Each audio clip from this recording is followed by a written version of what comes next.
Can I tell you something? I don't like payload shooters. Like Overwatch, if you remember Battleborn when that was a thing, Marvel Rivals, that kind of game, I'm like, no. I just can't do it. Like growing up, I was mainly playing like Uncharted. That's what really got me into games. Before that, it was a lot of like Mario games.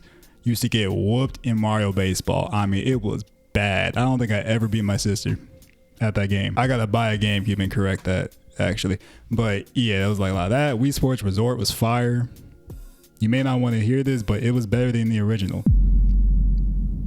You could throw every tomato you want in the comments, bro. I'm standing on that. But then when it came to shooters, right? Whole Black Ops 2, Modern Warfare, Halo, that whole era of like Xbox 360 didn't exist to me.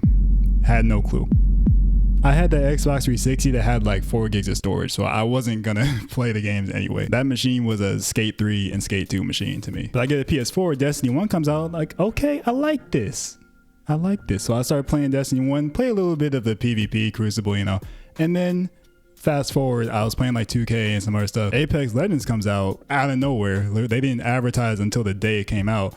Like, okay, I like this game. End up playing it for like 4 years. Made content on it. That's the game that I made most of my content on this channel. I think to this day, I don't think I've made more finals content than Apex content yet. And then from there went to the finals. Now, what's the problem with Overwatch and like the payload shooter? Too reliant on teamwork. Like you need teamwork in the finals. You need teamwork in Apex. Yeah. But in those games, it's like you're like strictly a healer, strictly a DPS. And I'm like, bro, I cannot be that reliant on randoms. I cannot do it, bro. It's just not a good experience for me. So I always just stayed away from Overwatch.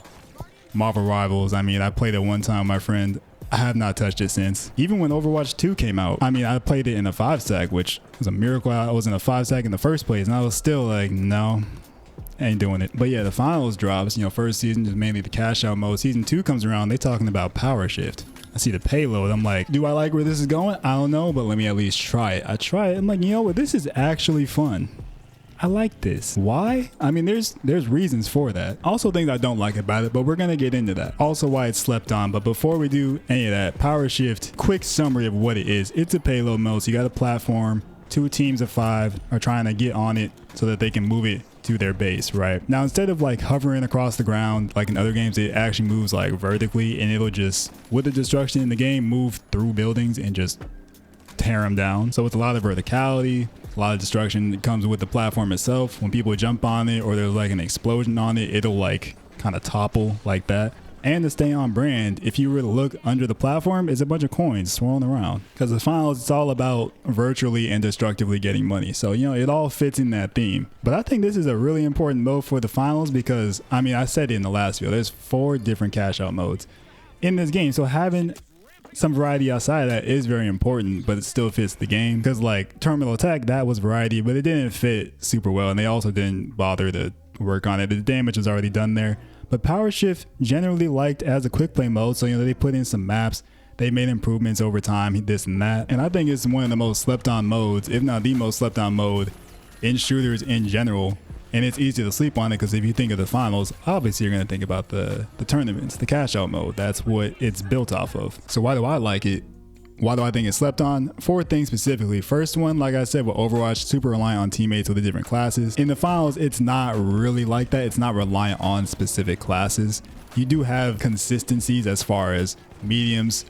Probably gonna have a turret where you normally wouldn't see a turret in the other modes. A lot more snipers than usual, which gets into some of the things I don't like, but we're gonna get to that. And just different type of play, considering in the cash out mode, there's like 2 of them at a time. So there's like a little split between the 4 teams to go to separate objectives, or sometimes there's a third party. But in this, it's like definitively, we're all going towards this one thing. But in this mode, you don't have to just purely go for the platform. You can try to defend it. You can just be around and get kills and just pick people off from your teammates. It's a very solo friendly and still team friendly way of playing a payload mode, and that's one thing I really like about it. Second thing is how I mentioned with the platformer goes through buildings, it still keeps the chaos of the finals. That's a big strength of it. A lot of times, especially when you first start playing, especially in season 1 when nobody knew what was going on, it can just seem like all chaos and no tactics to it whatsoever. It's just blow stuff up and that's about it. But no, it's deeper than that. A lot of strategy goes with like the builds, how you'll see team comps, especially with the esports tournament that just went on. You could see plenty of, actually a decent variety of builds in esports. Like I thought that was pretty good. Normally you would see just like kind of like the same thing over and over and over, but that, I thought it was pretty good. I even saw somebody using the bow. I was not expecting that. But it keeps the chaoticness because it's 5v5 and not like 3v3v3v3, where 2 of those teams are going to be over here, the other 2 are going to be over there. Since it's 10 people all kind of circulating the same objective, it's a lot of stuff blowing up. People are fighting on the platform, people are fighting off it.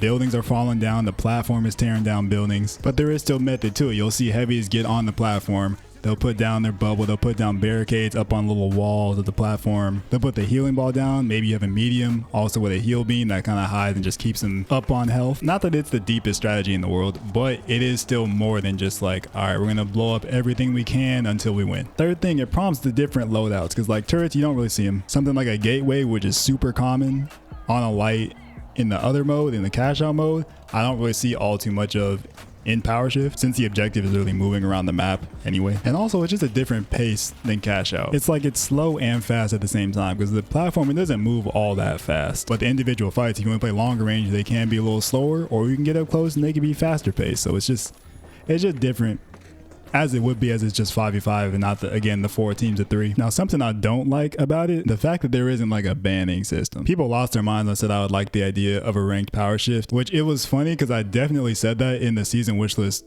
from the prior season and nobody said anything. And I say it again and now it's a problem. Still, if you had like weapon bans, that could help. Like no snipers for one. Snipers can be annoying, maybe the pike, repeater, depending on different patches and how strong or weak they are. They could try variants like no healing or something like that. They could just try stuff, but having everything in there all the time, it does get sniper heavy sometimes and that can be annoying. Like I think just disabling snipers and the repeater would just be a good start. Doesn't have to be ranked specifically. I really just mean like World Tour equivalent. Like ranked would still is always going to be cash out. That's what it should be. But I don't see the problem with trying other modes for World Tour. Or it can be ranked and it's just right next to the ranked cash out. Whichever, it doesn't really matter. They're carbon copies either way. Now one of the reasons it's slept on is because there's nothing really to work towards it, hence the whole rank / World Tour, whichever it would be.